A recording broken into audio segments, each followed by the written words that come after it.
On the last episode of the vlog, we stayed in a cozy nook of a hotel on the outskirts of Bergen, known as the Solstrand Hotel, a place right next to a fjord that you could, by the way, jump into. It not only had a fjord to jump into, but several other cold plunges that I hated. It also had a beautiful view and a bunch of wonderful, relaxing pools. If you want to know more about the Solstrand, I definitely recommend checking out that previous video.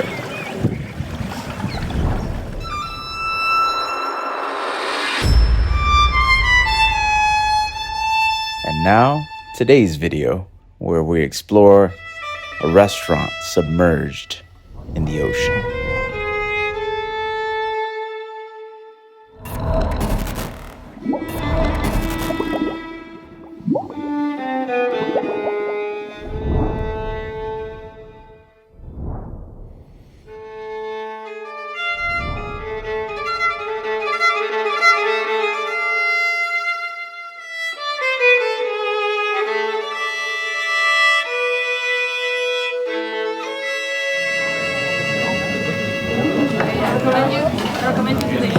Thank you.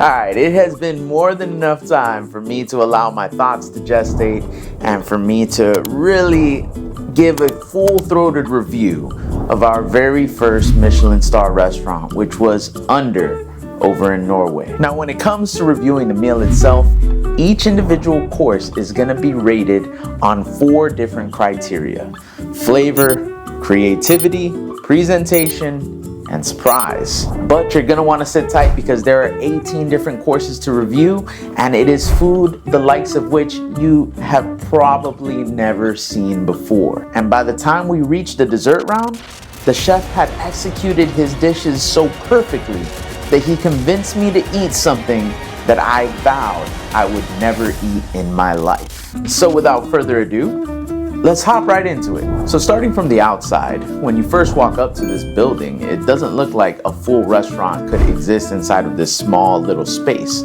And that's because this building is actually a giant container that dips into the ocean. That's why it's called Under, because it's literally under water. So from the outside, it's honestly not that impressive. But once you walk inside, there have only been a few times in my life where I feel like I've been transported entirely to a different time and place. This was one of those times. Under does a great job of assaulting your senses as soon as you walk in. First impressions, the smell smacks you in the face.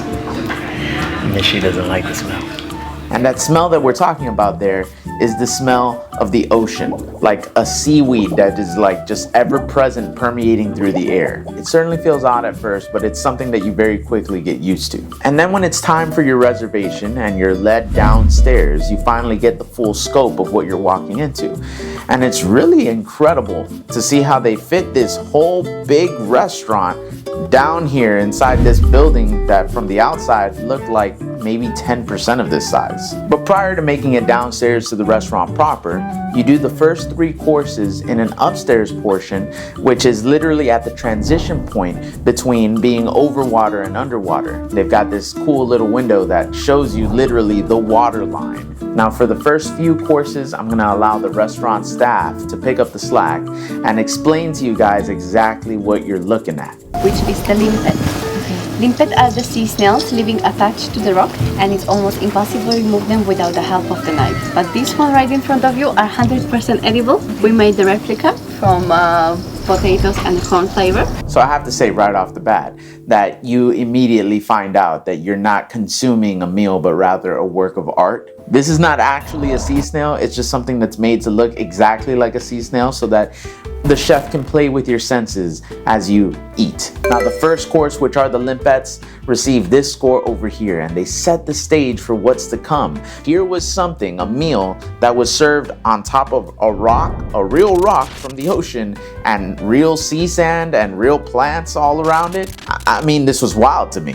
For our second stack, we have a flatbread, traditional Norwegian bread. Our chef feeling inspired during the lockdown. He was on the forest eating some langoustine and flatbread. That's why you will find out the shape and the color Looks like a birch tree. See, now you can see here that one of the other common themes of every single course inside the restaurant is that the waiter will come to you and not just present you with the meal, but present you with the story behind the meal. In this case, the chef was out on a hike, he was having some langoustine, he saw some wood, and then he wanted to combine the two concepts, so he made a langoustine birch flatbread. The second course receives this rating right here, and of special note is how our surprise is already through the roof, because we literally just ate something that looked like a tree and it was delicious. It tasted like lobster. But this sort of mental trickery is par for the course here. This is what it's like to eat at a Michelin Star restaurant. It's time for a small pancake. This is a sourdough pancake made out of buckwheat. On top of the pancake, we have a layer of the cloves of stone crab. And here you just have a total paradigm shift of what you used to think of when you ate normal foods. This is a pancake that is made to look like a mushroom on top of a literal sea rock that for some reason is being paired with stone crab. And it's delicious. For our last snack here on top, you will find a silly to tartlet. It's a crispy shell that is beneath. I recommend you to eat it with your hand and in one bite because it's quite fragile and crispy. And the fourth course was called the peas of the ocean. And the peas of the ocean were a wonderful way for the chef to introduce us to this concept of raw food still being trustworthy and delicious. As people who weren't the biggest fans of raw food prior to this experience, we were fully expecting to hate this sort of raw tuna and these weird vegetables that we had never heard of. And yet we ate this and were very pleasantly surprised to find something that was edible, and more than that, enjoyable. The head chef was there destroying our expectations and breaking down any barriers we had to trying foods. So we couldn't have been more excited to get up and be led downstairs to the actual restaurant where the full 14-course meal was going to take place. And having been through that 4-course primer, we knew we were in for something very, very special.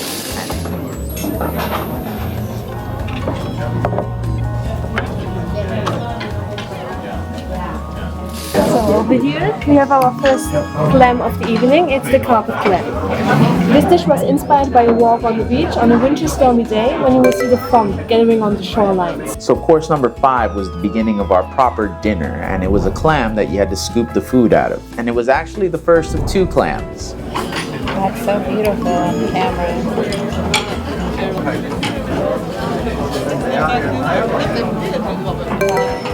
Now the mahogany clam came to us closed, which means we actually literally had to open it up and scoop out the insides to eat that one. Hey Big Bear, you want to be a restaurant reviewer with me? Huh? You want to review the restaurant? For our next course, the chef continues to build our trust by serving us food that we, again, never expected to enjoy ever in our lives. That next course was sea urchin with pickled rose and chicken fat. And let me tell you something, I thought sea urchins were disgusting creatures, and I kind of still do, but damn it if they're not delicious. Oh, and by the way, we did get a wine pairing, which means that most of the courses were paired up with a wine that was chosen by a sommelier who had tasted the course and chosen the most complementary wine to the flavors of the course. Next up, we had eel with asparagus, potato, and cucumber. And so the eel was actually sitting on top of the potato, and you got a bite of the potato, and then afterwards the second bite was the one where you really got the eel with the potato. It was really fresh, even though the eel was raw, which was an interesting concept to me. Now, next up was shrimps. And let me tell you, I'm a guy who's had a lot of shrimp in his life. I've never had whatever this species of shrimp is, and it was absolutely incredible inside of an egg custard. It was honestly one of the highlights of the night. I gave this a perfect 5 out of 5 for flavor, and I'm trying my best not to give everything a 5 out of 5 for flavor, because to be honest, all of these courses up until now have been something that is incomparable when I compare it to the other meals that I've had in my life. But just based off of the high standard that the chef has laid out for us here in this restaurant, I thought that this was one of the courses that brought out flavor in the best way possible. Now, this next thing is called biscuit pudding. And you might be wondering, well, where's the pudding? That thing just looks like a mussel. Well, you're wrong, both times. Because there will be pudding, check it out right here. But also, that's not a mussel. That is something that is made to look like a mussel. It's using a bunch of different ingredients to make this imitation thing so that you could eat the whole thing, shell and all. And this was yet another plate where the flavor was just off the charts. It was one of our favorite things to eat in the entire night. I would have honestly been a happy man to just eat 20 of these floating in that sea of pudding. And by the way, we're talking about a pudding that was not sweet in the slightest. We're talking about a savory pudding that goes well with seafood. Where have you ever heard of that? The immensity of creativity behind this chef. I know I'm giving different ratings for creativity here. This is also on a sliding scale based off of the incredibly high standard that the chef has set. But if you want to compare this chef to literally every other chef that I've ever had in my entire life, his creativity, his lowest bar of creativity is higher than anybody else's highest bar. Now at this point, believe it or not, even though each of these courses look pretty small, you're starting to get pretty stuffed. I mean, you've been eating for 2 or 3 hours at this point. And now comes the main courses, the things that are supposed to like really fill you up and give you that satisfying punch. And it begins with langoustine, which is gonna be this lobster type meat. And it's gonna be served with this incredibly delectable sauce, which I can't even describe to you how delicious this sauce was. The langoustine, of course, was cooked to perfection. And the only reason that presentation isn't higher is because every presentation up until now has been telling us a story about the ocean. And this one's just more on a simple plate, which, to be honest, I kind of appreciated at the time, because at this point, I was just fully immersed inside of this meal. And all I wanted to concentrate on was the flavor. And then we arrived to the main entree of the night, which is the only thing that we had out of 18 courses, the only thing on the menu that had nothing to do with the ocean and was finally all about land. So this was lamb with some aged chanterelle and sweet cherry.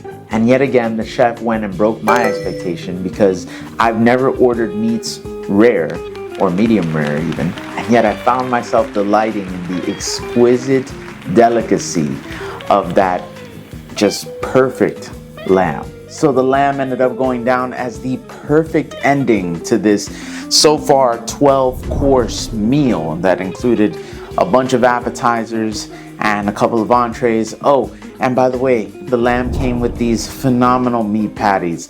And to be honest, that was the absolute highlight of the night. There was nothing that was more flavorful or that tasted superior to this. And then once we finished those, it was time to move on to the dessert phase.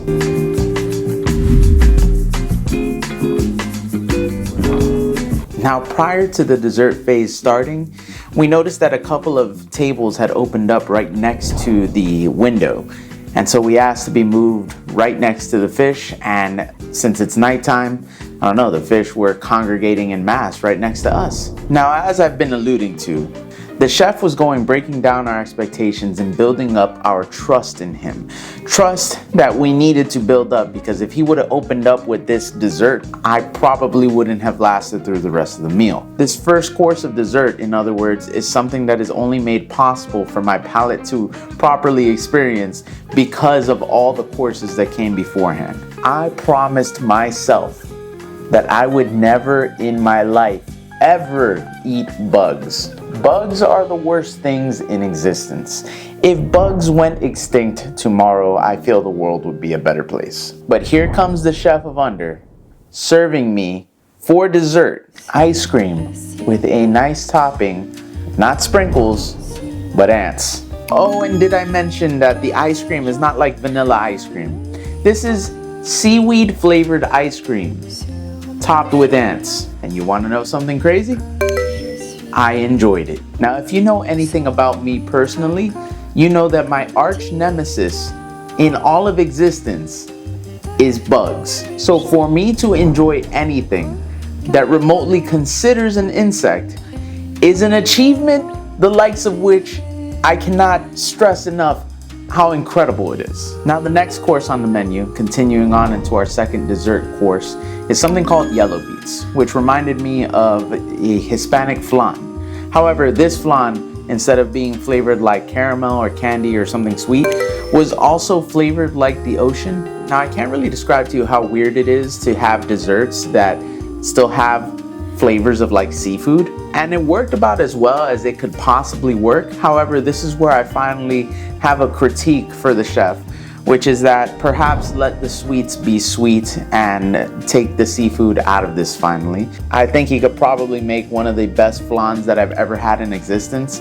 but instead he chose to inject the ocean into the flan as well, which just wasn't my thing. The third course is something called lingonberry, which was extremely memorable because it had these edible leaves, and the edible leaves were actually quite nice. They gave this sort of pudding consistency a crunch, which was really nice, but yet again, this pudding was seafood flavored. It was as if they infused seaweed into the pudding itself so that you made sure that you were still tasting the ocean. And to be honest, this one worked a little bit better than the last course, but the same criticism still applies. I would have rather have had something sweet instead of something seafoody. And then we finally arrived to our final course, which is 3 courses in one. You got your sea buckthorn, you got your marionville, and you've got your aquavit. Now, going one by one here, the sea buckthorn was actually a dessert. It was really nice. It was sweet.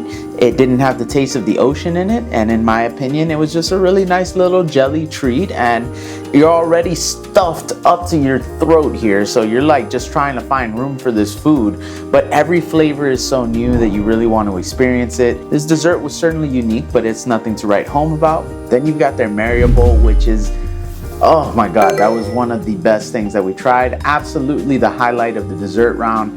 Anything dealing with their brown cheese, the cheese that is native to Norway, is just so excellent. And that flavor of that cheese, it just stays with you for like months afterwards. And then the final course of the evening was the aquavit, which was also just another jelly, and it was also very, very nice. It was real good to have a dessert round that was just purely sweets and desserts and not seafood. So the aquavit was a fruity, tarty, textured gummy in your mouth, and it was a very, very nice way to top off the evening. And that, my friends, was all she wrote. Under was an incredible experience. It was a once in a lifetime meal, and it was honestly life-changing. It opened my palate up, and it opened up my perspective to how I should treat food. I had never seen food as such an incredible art form before. I had never experienced a meal that was so thoroughly well curated, and I had never walked away from something food related feeling as though my brain, in addition to my stomach, had been thoroughly tickled. It was a joyous experience. I can't recommend it enough. And if you have any Michelin Star restaurants in your area, I'm sure they're along this same vein of trying artistic food. If you have the money, you should definitely invest in going out and trying it at least one time in your life. Anyways, guys, if you enjoyed this video, I'd appreciate a like. Please subscribe. Help me hit my goal of 1,000 subscribers. And I will catch you guys on the next video where we're finally going to talk about the actual nitty-gritty of traveling to Norway, our top 5 things to do in the country. I'll catch you guys on the flip side. Peace!